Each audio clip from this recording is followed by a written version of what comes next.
Good morning વિદ્યાર્થી મિત્રો, PR break science ઝોનમાં આપનું હાર્દિક સ્વાગત છે। ઉદાહરણ નંબર 4 ચેપ્ટર નંબર 4 જેના 1 થી 7 અને 9 ઉદાહરણ આપણે આગળના લેક્ચરમાં ભણી ગયા છીએ।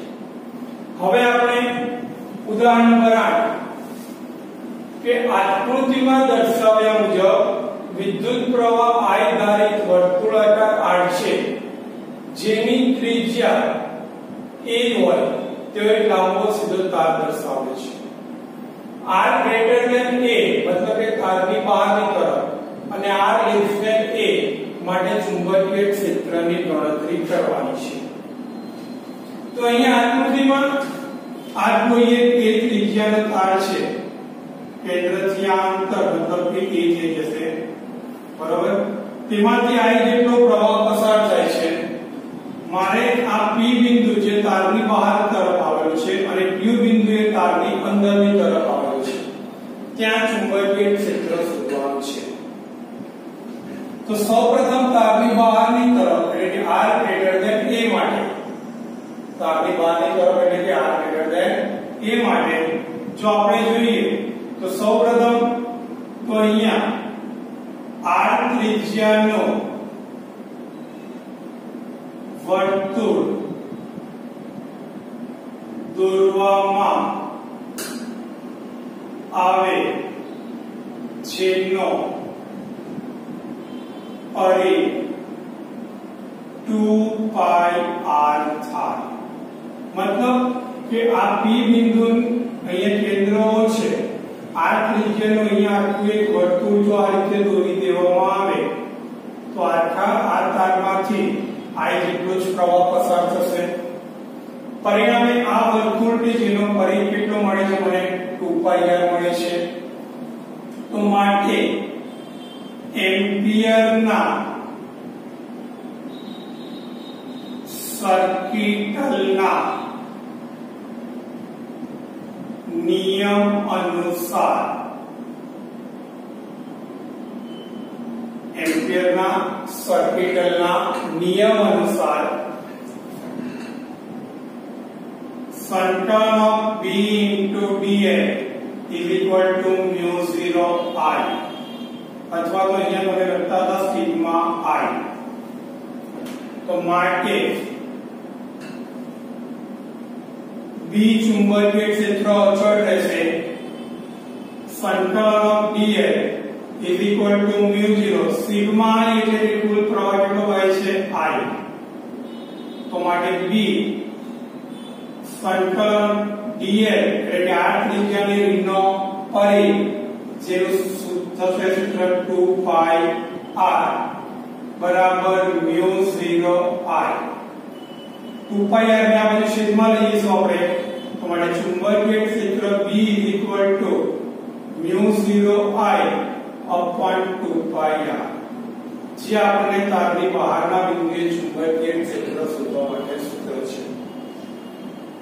અહીં આપણે કહી શકીએ કે બહારની તરફ ચુંબકીય ક્ષેત્ર એ અંતરના વ્યસ્ત પ્રમાણમાં હોય છે, કારણ mu 0 I અને 2π હંમેશા કેવા હોય છે, અચળ। અહીંયા બાજુમાં લખી નાખીશું કે mu 0 I 2π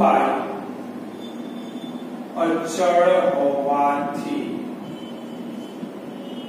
બરાબર છે। ઓકે, આ તારની બહારની તરફ આપણને મળી। હવે મારે શોધવાનું છે તારની અંદરની તરફ। તો તારની અંદરની તરફ માટે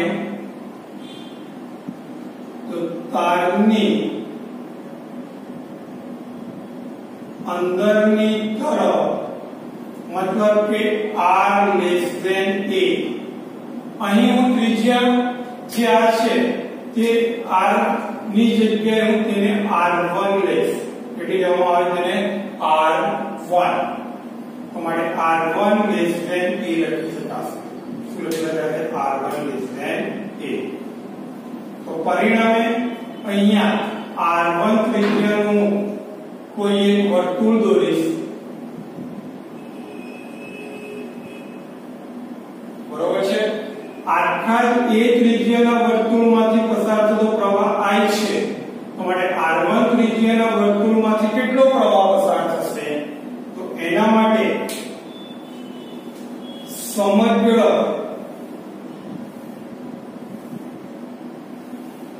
તારમાંથી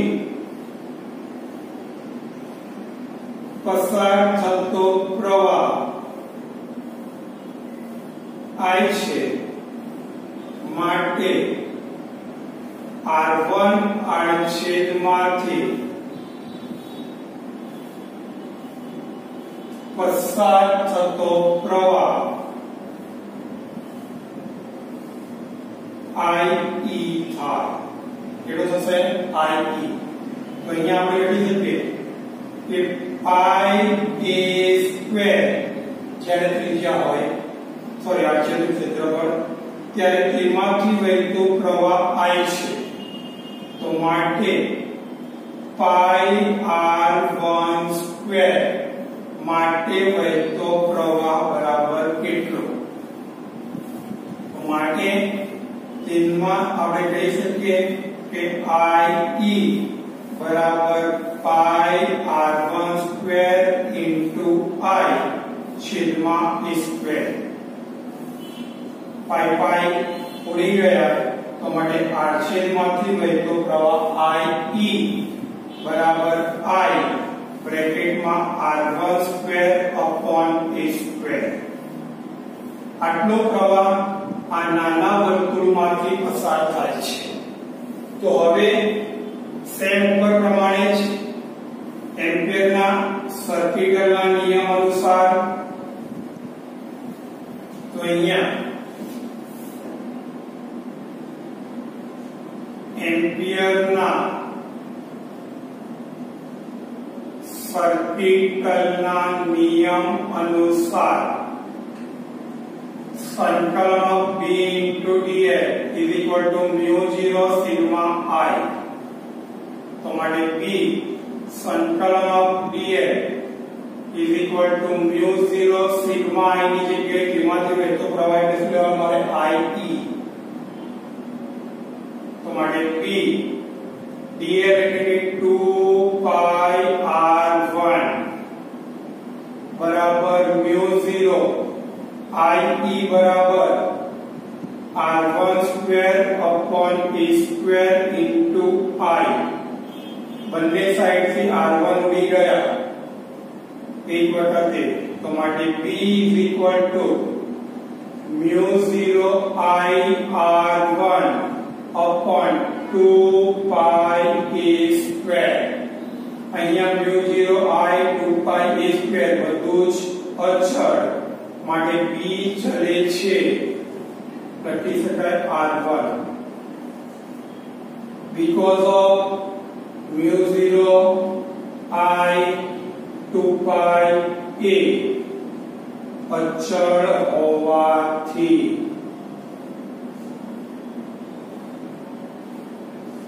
આ રીતે આપણે આ સૂત્ર માત્ર થિયરીમાં સાબિત કરેલા સ્વીકારી દીધું હતું અહીંયા તે સાબિત કરવાનું છે કે બહારની તરફ ચુંબકીય ક્ષેત્ર એ અંતરના વ્યસ્ત પ્રમાણમાં હોય છે I પ્રવાહી તારની જ્યારે અંદરની તરફ ચુંબકીય ક્ષેત્ર એ અંદરના સમપ્રમાણમાં હોય છે થઈ ગયો ઓકે આ ઉદાહરણ નંબર 8 હવે ઉદાહરણ નંબર 10 માં આપણે આવીએ તો ઉદાહરણ નંબર 10 શું કહે છે તમને કે કોઈ સ્થળે ચુંબકીય ક્ષેત્રનો સમસ્થિતિ ઘટક 3 × 10⁻5 ટેસ્લા છે આ ક્ષેત્રની દિશા ભૌગોલિક દર્શનથી ઉત્તર તરફ છે એટલે પૃથ્વીના ચુંબકીય ક્ષેત્રની દિશા એ દક્ષિણ ધ્રુવથી કઈ ધ્રુવ તરફ છે ઉત્તર ધ્રુવ તરફ એક લાંબો સીધો બહાર 1 એમ્પિયર જેટલો સ્થાયી પ્રવાહ ધરાવે છે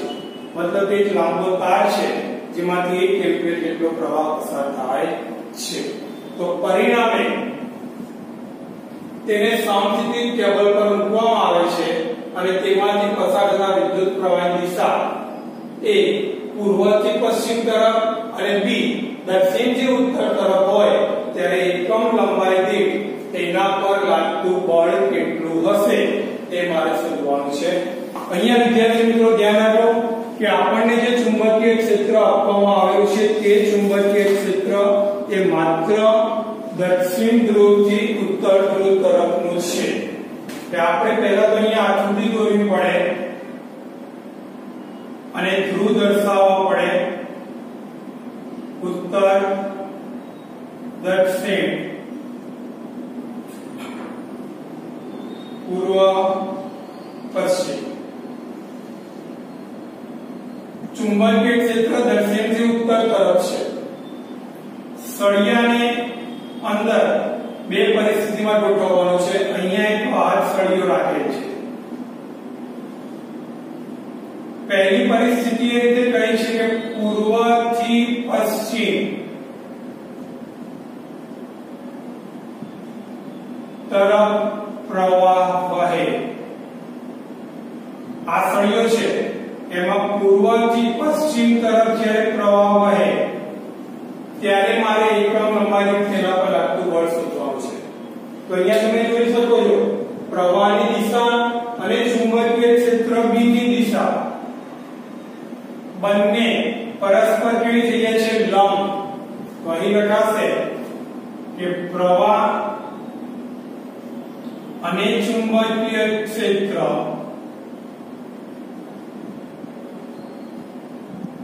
પરસ્પર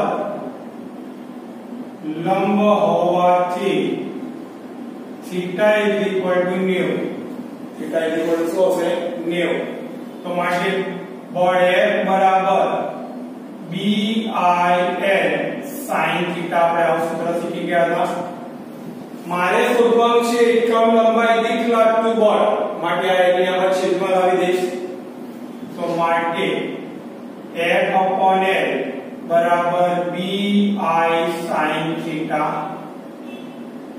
એટલે સ્મોલ l b આપણને આપેલ છે 3 × 10⁻⁵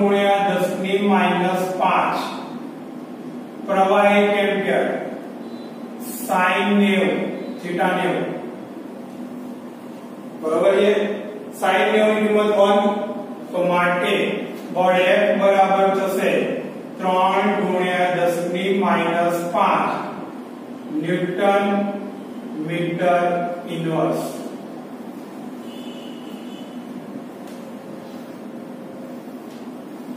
બરાબર છે હવે ન્યૂટન બળ આવશે આ એક પરિસ્થિતિ હતી બી પરિસ્થિતિમાં શું તમને કહે છે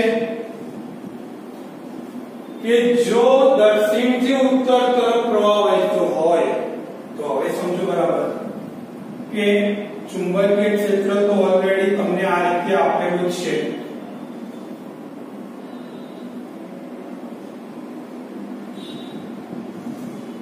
દક્ષિણથી ઉત્તર તરફ સળિયાને પણ એ જ દિશામાં ગોઠવી દેવામાં આવે છે મતલબ કે પ્રવાહ પણ તે જ દિશામાં જાય છે દક્ષિણથી ઉત્તર તરફ ખ્યાલ આવ્યો પ્રવાહ અને ચુંબકીય ક્ષેત્ર બંનેની દિશા કેવી થશે એક જ તો અહીંયા લખાશે કે દક્ષિણથી ઉત્તર તરફ પ્રવાહ વહે ત્યારે પ્રવાહ અને ચુંબકીય ક્ષેત્ર પરસ્પર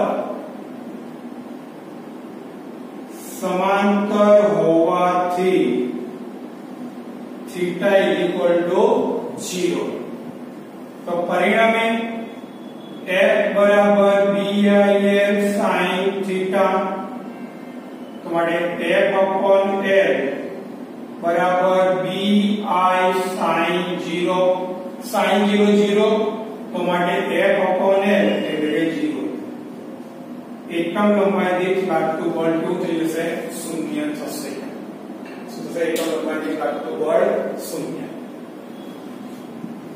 હવે ઉદાહરણ નંબર 13 કે આપેલ પરિપથ હવે અહીંયા પરિપથ શું છે સમજો પહેલા તો આ રીતે અહીંયા એક અવરોધ આપેલ છે અહીં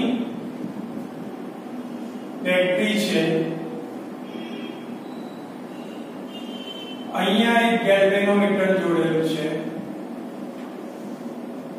બેટરી જે 3 વોલ્ટ ની દર્શાવી છે અને આ અવરોધનું મૂલ્ય પણ 3 ઓહ્મ છે. ગેલ્વેનોમીટર જેનો અવરોધ 60 ઓહ્મ છે.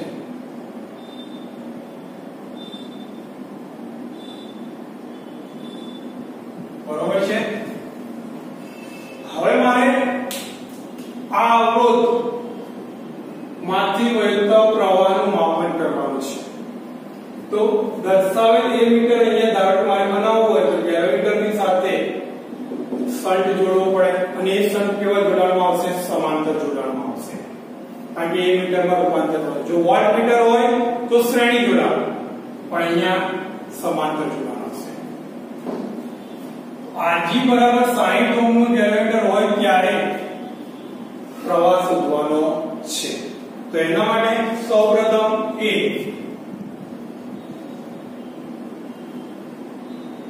Rg બરાબર 60 ઓહ્મ V 3 ઓહ્મ 3 વોલ્ટ ત્યારે પ્રવાહ I1 શોધવાનો છે. તો I1 બરાબર V upon R એટલે કુલ વોલ્ટેજ ભાગ્યા કુલ અવરોધ. V આપણને 3 વોલ્ટ આપેલ છે. કુલ અવરોધ એટલે કે Rg પ્લસ R એટલે 3/Rg 60 પ્લસ 3 એટલે 3 કેટલા આવશે? 63. 3 કેટલા જોવા મળે છે? 63. 3/63 કરવામાં આવે તો પરિણામે આપણને જે જવાબ મળે છે તે મળશે આપણને એક્ઝેક્ટલી આમ જોવા જાવ તમે તો અહીંયા 300 કરતો 6 તરી 18 6 6 24 240 એટલે કે I1 બરાબર 0.048 આસપાસ મળશે. કેટલો મળે છે આપણને? I1 બરાબર 0.048 એમ્પિયર. બરાબર. અને ભાગાકાર ખાસ ધ્યાન રાખવાનું દરેક વિદ્યાર્થી મિત્રો કે ભાગાકાર કઈ રીતે થાય છે. કારણ કે જો ભાગાકારમાં ભૂલ પડશે તો આગળ જતા તકલીફ પડશે. હવે મારે એ મુજબ ગેલ્વેનોમીટર હોય એટલે RS 60 ઓહ્મ પરંતુ શન્ટ અવરોધ RS બરાબર 0.02 ઓહ્મ મળે એટલે મારો રૂપાંતર કર્યો. મતલબ કે અહીંયા એક નાનો લઘુ અવરોધ એટલે કે શન્ટ જોડેલો RS. તો હવે અહીંયા ગેલ્વેનોમીટર ને શન્ટ સમાંતરમાં થયા તો પરિણામે B થશે કે ગેલ્વેનોમીટર સાથે શન્ટ સમાંતરમાં હોવાથી R' બરાબર Rg into RS upon Rg plus RS. સમાંતર માટેનું સૂત્ર થિયરીમાં આવી ગયું છે. તો Rg sin RS શન્ટનું મૂલ્ય 0.02 છેદમાં sin પ્લસ 0.02 આ બંનેનો ગુણાકાર કરો. બરોબર. એટલે sin ગુણ્યા 0.02